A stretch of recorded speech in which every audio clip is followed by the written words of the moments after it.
আসসালামু আলাইকুম ওয়া রাহমাতুল্লাহি ওয়া বারাকাতুহু। প্রিয় শ্রোতা মণ্ডলী, এটা পবিত্র রমজান মাস।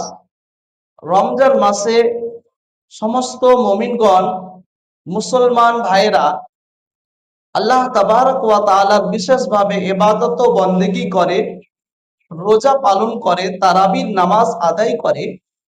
একটি তারাবি সম্পর্কে একটি ছোট্ট বা খুব গুরুত্বপূর্ণ মাসআলা, সেটা হচ্ছে এই: যদি কোনো বান্দার তারাবির নামাজ কাজা হয়ে যায়, তো এই সম্পর্কে শরীয়তের বিধান কি আছে, সে কি করবে?